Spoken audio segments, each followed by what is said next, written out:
brownies, and welcome back to my channel. If it looks and sounds weird in here, it's because I am in the process of moving.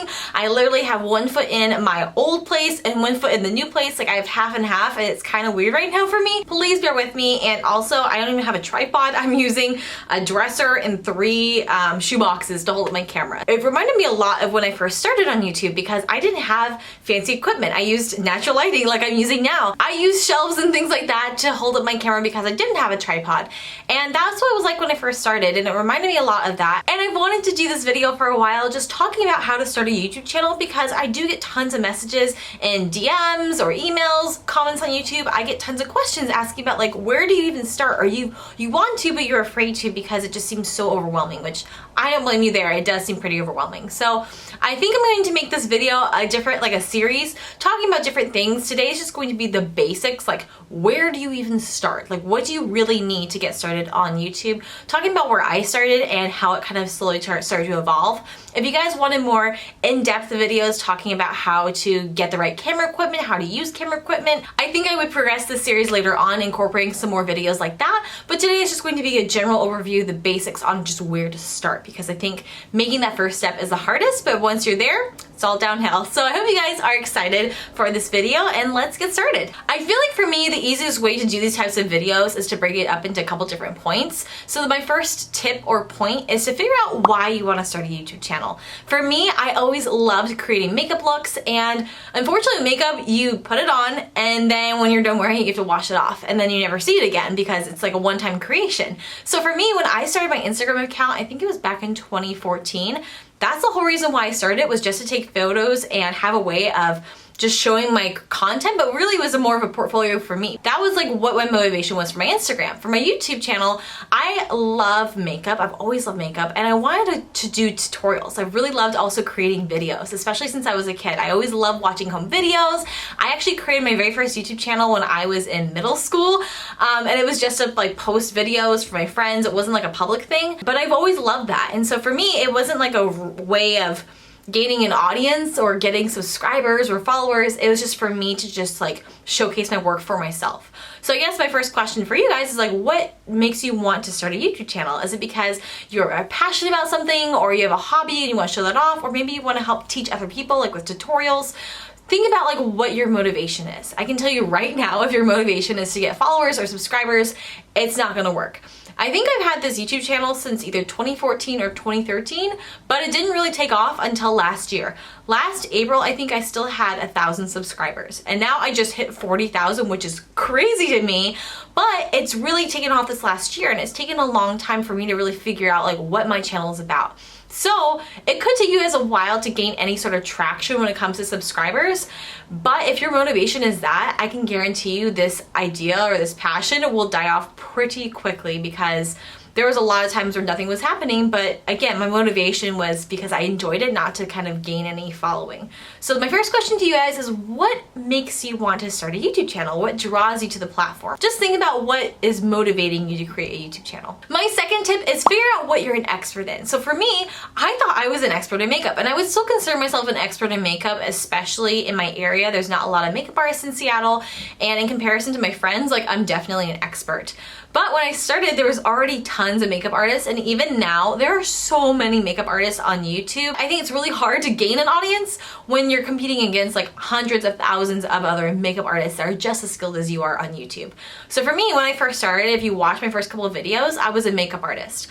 But because I was still trying to figure myself out or figure out who I was, you can tell like it wasn't really me. Like I feel much more myself on my channel now than I did back then. Like watching it's almost cringeworthy because I'm like, what am I doing? Like I feel like I was trying to put on like a persona, or I was trying to become someone. I knew that I loved makeup and I loved teaching people, but I just didn't know how to express that. And I think the problem is even though I was considered an expert, I wasn't the expert in that category. Fast forward, I started working at Disney, and actually when I started working at Disney, I knew I wanted to create videos because when I went to Disney auditions for the first time, I would watch tons of YouTube videos, and there wasn't that many, but they had hundreds of thousands of views.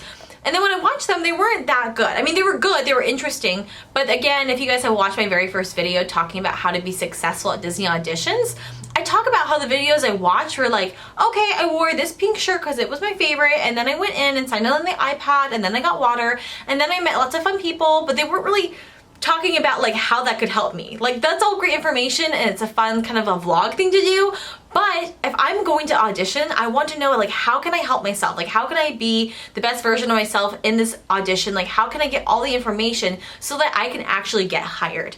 And so I've wanted to create that video ever since I was working for the company, but while I was there, I didn't want to have a YouTube channel. I mean, I did still do videos for makeup, but I didn't even want to talk about Disney because I wanted that to just be my thing, and I didn't have to want to have competing priorities. You know, if that makes sense. Like, I want to just enjoy my job. But as soon as I left, that's when I started thinking about, okay, well, now is a good time for me to create Disney content for my channel. I saw that there was a huge market for it, and I consider myself an expert because I had worked for the company. I had gone to not just one audition, but multiple auditions and multiple types of auditions. So I felt like I was kind of more of an expert in that category, especially compared to the other creators on YouTube. So I would say I'm not necessarily the expert when it comes to being a performer. I only did performing for 6 months, and I only worked for the company for 10 months. There are people who have worked there for a decade. There are people who worked there for so long, doing so many different types of roles. They would be definitely more an expert than me, but they're not on YouTube. I figured out that I was an expert in the sense that there weren't any other Disney experts really in my kind of field on YouTube, and so I knew I would do pretty well considering I was the only one that had this sort of information or this insight, and it really wasn't there on YouTube. For me, what really helped start to create my channel to grow was when I started creating videos in that category. Even though I had been creating tons of different videos for makeup, and that was like my original passion and I still love it, those videos don't even do well compared to my Disney ones because the Disney ones, there was nothing really like that already on YouTube. All the storytelling to explain or say is figure out what you're an expert in. I would highly recommend not doing makeup, maybe not doing video games. Those are some categories that have already been done. I feel like there still isn't a ton of photography videos, so you could definitely do that. Baking is good. I think there's some fitness people, but there's not a ton of them, so you could do that.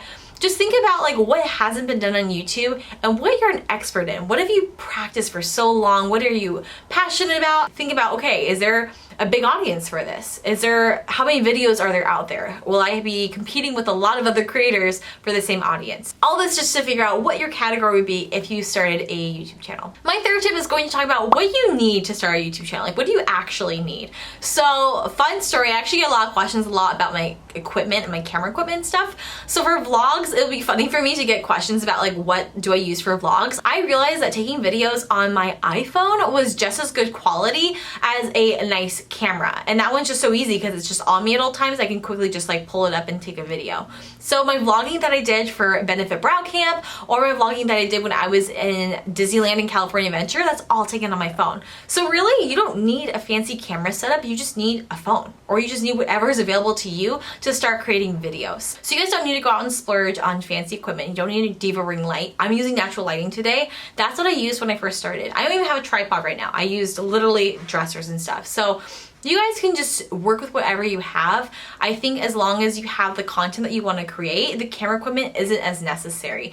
The problem is, I think a lot of people, myself included, think that that's really what you need to be successful because that's what you see all these bigger YouTubers getting. But what I recommend, especially if you're just trying it out, maybe you start off with a lower budget when it comes to getting nice camera equipment or lighting, your setup, because that way if you decide it's not for you, it's not like you spent a ton of money. When it comes to camera equipment, you could even use a point and shoot camera. I think the biggest thing you need to get is a camera, but when it comes to lighting, you could just use natural lighting. That works just fine, especially if you're just starting out. Tip number 4 is on creating content. So if you're going to start off, I think the best thing to do is to prepare content ahead of time and really think about what you want to do. Like, what is your channel about? I feel like at this point, I'm not just like a Disney person anymore, even though I still love Disney. I have all these different like aspects of my life and passions too that I want to share on YouTube. So now I'm at the point where I can do that.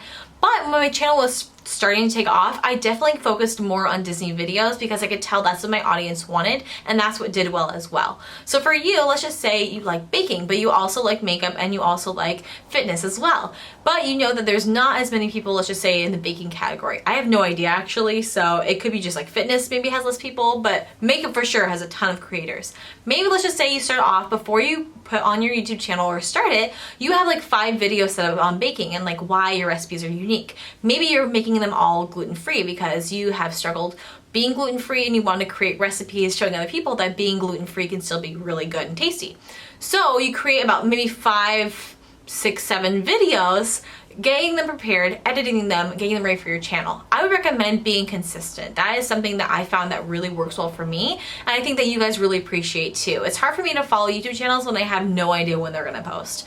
Even though it's just one video a week, and honestly, I would want to post more because I know for me, when I'm watching other channels that I love it when they post more than one a week because I just can't get enough of them. But I think if you're just starting off, it's more important to be consistent than to post like 10 videos at once. So what I would do is just set up a schedule, figure out a day that works best for you, and create content ahead of time so that each week you have something to post. There are weeks where, believe me, you'll get so busy you'll forget, oh my gosh, I need to film. For example, this week for me, because I had time to film this week and now it's Sunday and I'm like, shoot, I need to film a video and then I need to edit it on Monday and have it ready to post on Tuesday. So what I would recommend doing before you start a YouTube channel is create the content ahead of time, have it ready to go, and then maybe upload once a week to start, just to get you started when you first create your channel. My last tip was going to be talking about like how frequently you should post, but I kind of just already covered that. So my last tip is going to be engaging with the community. So for me, one thing that makes me really sad when I see other YouTube videos or other YouTube channels,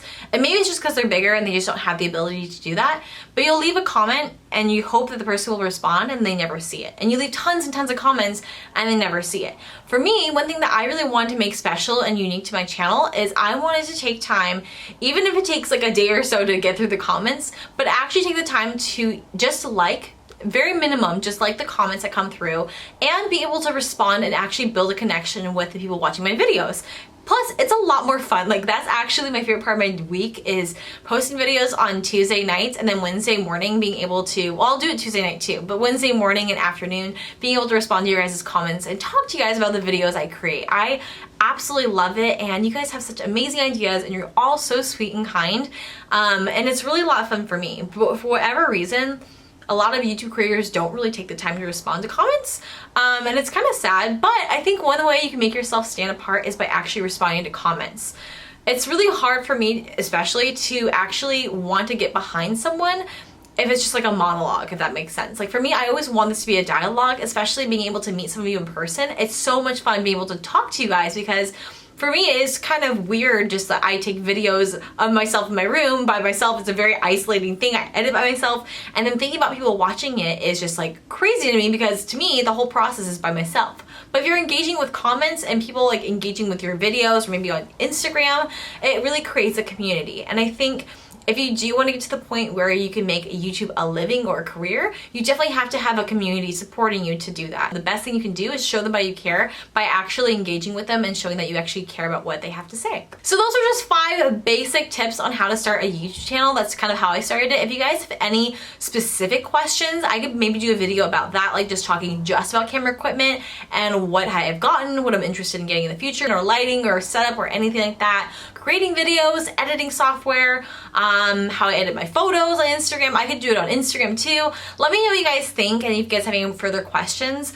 I honestly, the biggest tip out of all these that you guys should just do is just create a video. The biggest roadblock was just creating that first video. I was so afraid. I kept telling myself all these lies about like, it's not gonna be good, your camera equipment's not good enough, your content's not good enough, what you have to say is stupid, you talk too much. Like, I'm my own worst critic, and I was so afraid of what would happen if I just created the first video. But now I'm so glad that I did, because I would have never had the channel that I do today. And I absolutely love my channel. I feel like I'm finally myself in my channel. I feel like this is really me. I think when I first started, I was still trying to figure it out, and it didn't really feel comfortable. And if you guys watch my first videos, you'll definitely see that. But I love it, and I think it does take some practice, like talking to a camera. Maybe just create your first video, edit it, and then just delete it, because talking to a camera is just weird. But I promise you, once you do the first one, it's all downhill from there, because you've just gotten it over with. It's kind of like if you haven't gone to the gym in a really long time, you're always like dreading that first visit back. But once you go for the first time, like that's the hardest, and it slowly gets easier from there. It's the same thing with creating videos. So I hope you guys are inspired, and I hope you guys create content. It's so much fun, and I absolutely love it. Honestly, I just love creating videos and the process of editing them and then talking to you guys. The whole thing is just so much fun for me, and I would love it if you guys loved it too and wanted to start creating videos. So if you guys ever need any tips, let me know. I'm not the expert when it comes to like creating content, I guess, or creating YouTube videos. There are definitely some channels out there that are experts in the category of like helping people create YouTube channels. So if you guys feel like you're good at that, maybe that's what you create videos on. Who knows? Thank you, brownies, so much for watching, and I will see you in my next video. Bye!